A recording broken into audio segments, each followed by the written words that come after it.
वसुदेवसुतं देवं कंसचाणूरमर्दनं देवकी परमानन्दनं श्रीकृष्णं वन्दे जगद्गुरुं सर्वज्ञ श्री चक्रधर स्वामी की जय. दंडवत हो. महानुभा पंथीय ज्ञान या चॅनलवर आपण महानुभा पंथाच्या ज्ञानाविषयी आपण ऐकत आहोत. आज आपला विषय आहे की जे ग्रहस्थ नामधारक उपदेशी आहेत यांनी विकल्पावर नियंत्रण कसे ठेवावे.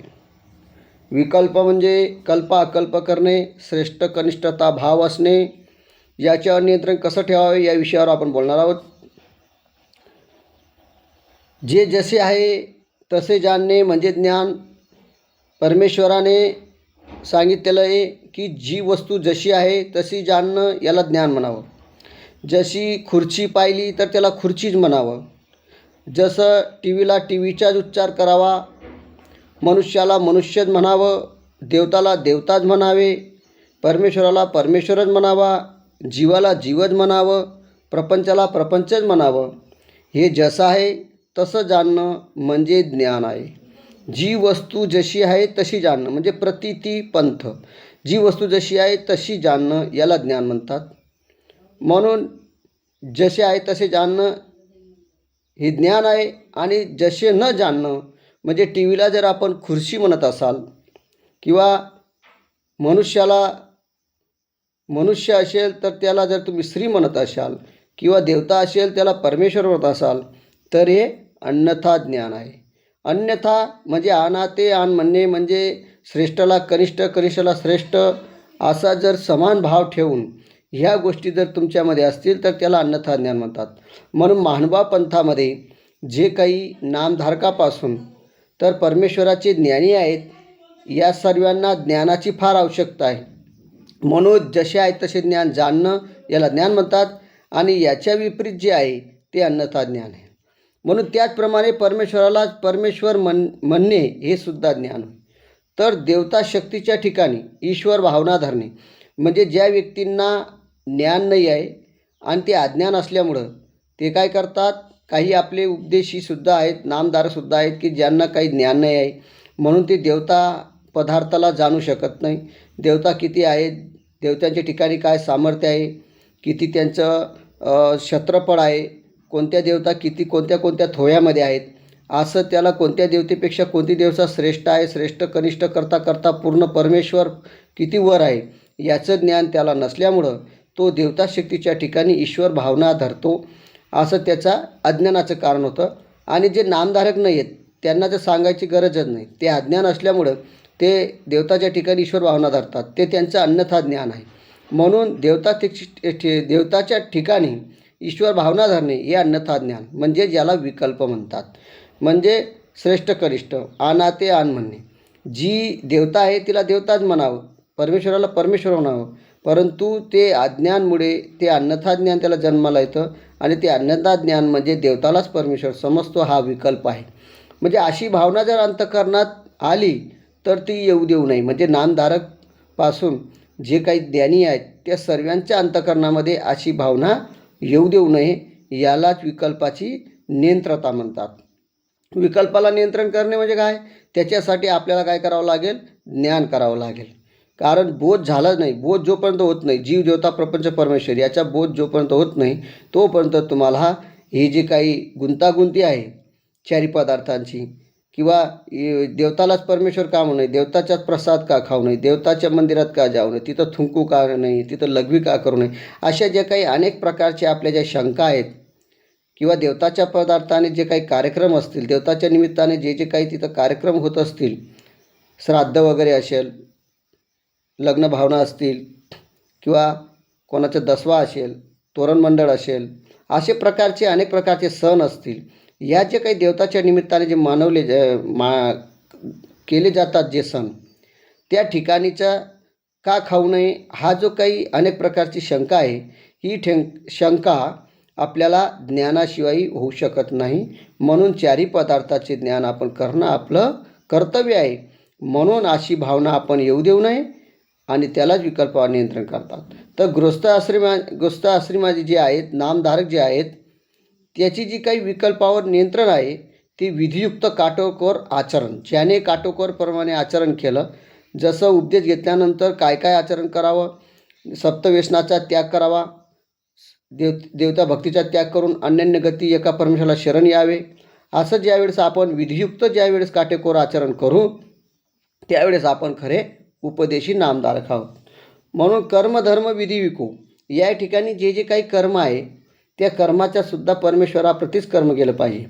धर्म म्हणजे प्रतिती पंथ आहे, श्रेष्ठ आहे, धरीला तो धर्म म्हणजे पंथ, हा सुद्धा धर्म आपलं कर्तव्य आहे.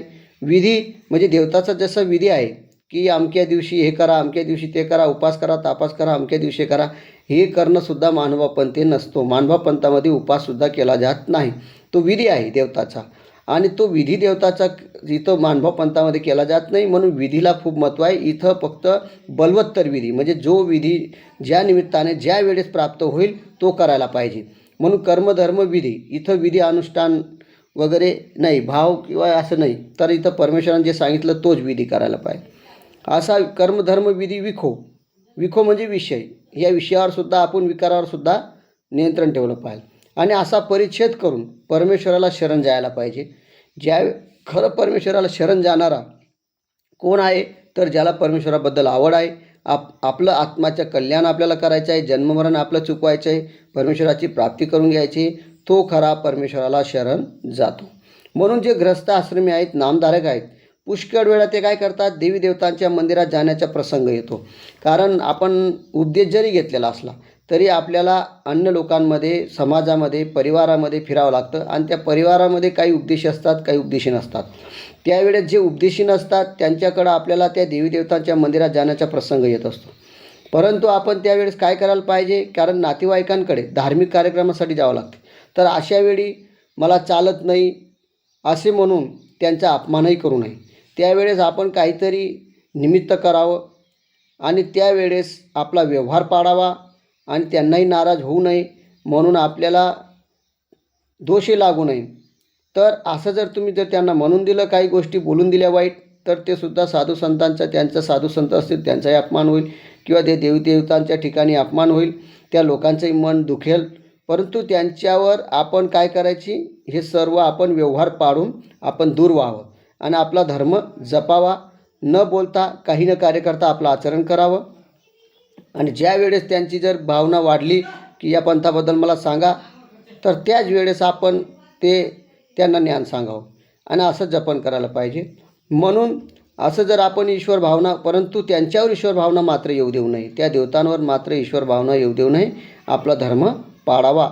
आणि पवित्र अपवित्र असा भेदभावसुद्धा करू नये. म्हणजे पवित्र अपवित्र आहे असा भेदभाव जे असतील एकमेकाचे भेदाभेद, ते सुद्धा आपण करायचे नाही.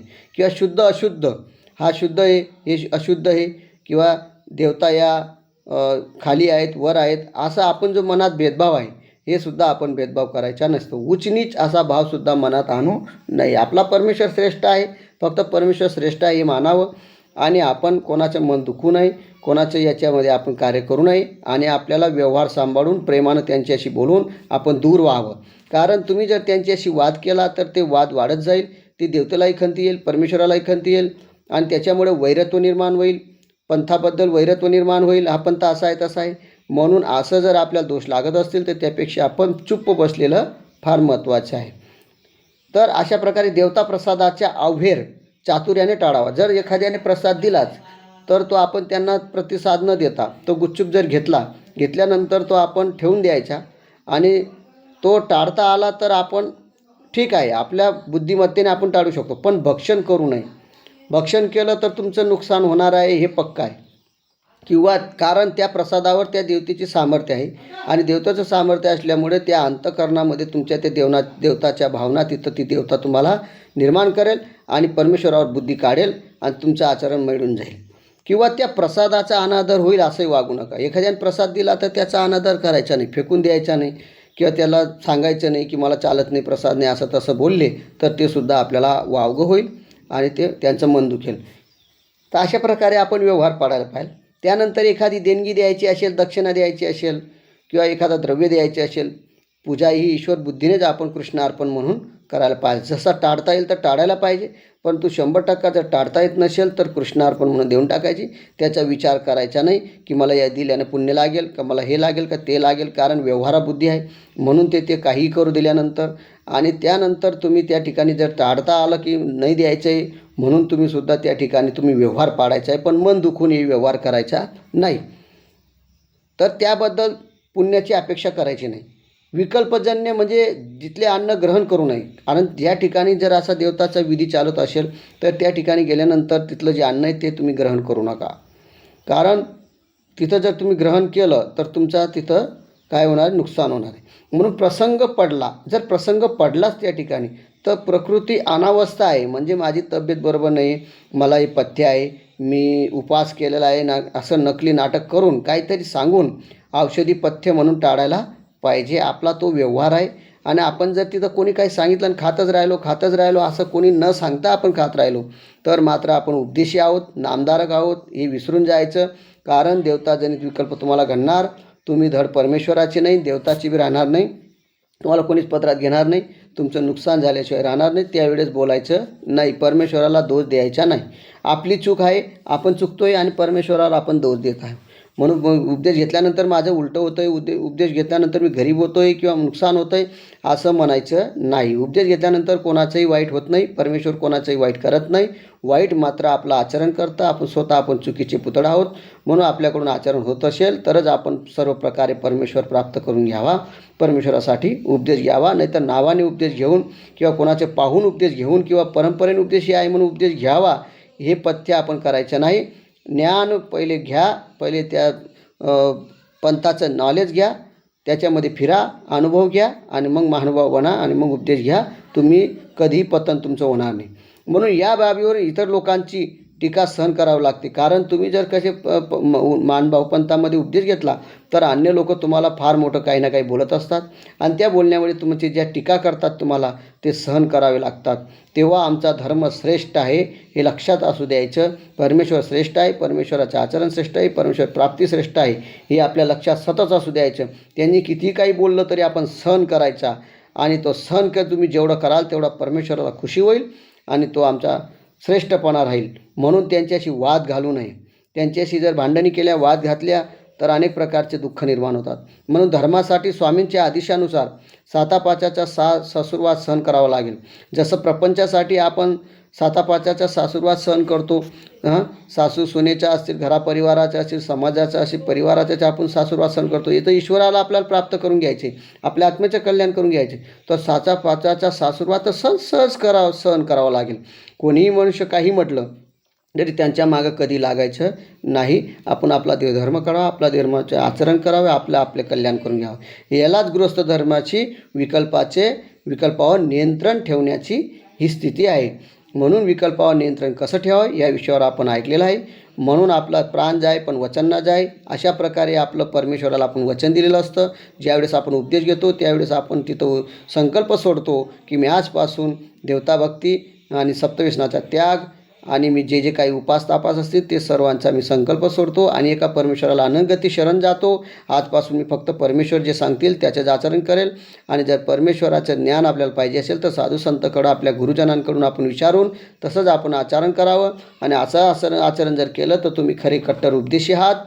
आणि असे उपदेशी जर झाले तर तुमचं घर, परिवार, स्वभाव, वातावरण सर्व सुंदर होईल आणि एक आनंद तुम्हाला मिळेल आणि तुमच्यामध्ये सुख निर्माण होईल आणि तुम्ही परमेश्वर प्राप्तीसाठी सुद्धा तुमचा मार्ग मोकळा होईल.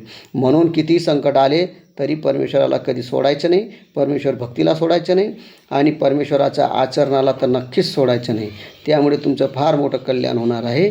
म्हणून गृहस्थाश्रमींना सर्वात मोठं संकट जर असेल तर विकल्पावर येत असतं, देवताच्या भक्तीवर येत असतं, तिथं प्रसादावर येत असतं, त्यांच्या कार्यक्रमाचं येत असतं. हा सर्वात मोठा तुमच्यावर एक प्रकारचं काय आहे, परीक्षा आहे. आणि त्या परीक्षेमध्ये जर तुम्ही पास झाले तर तुम्ही ईश्वराचे खरंच भक्त आहात.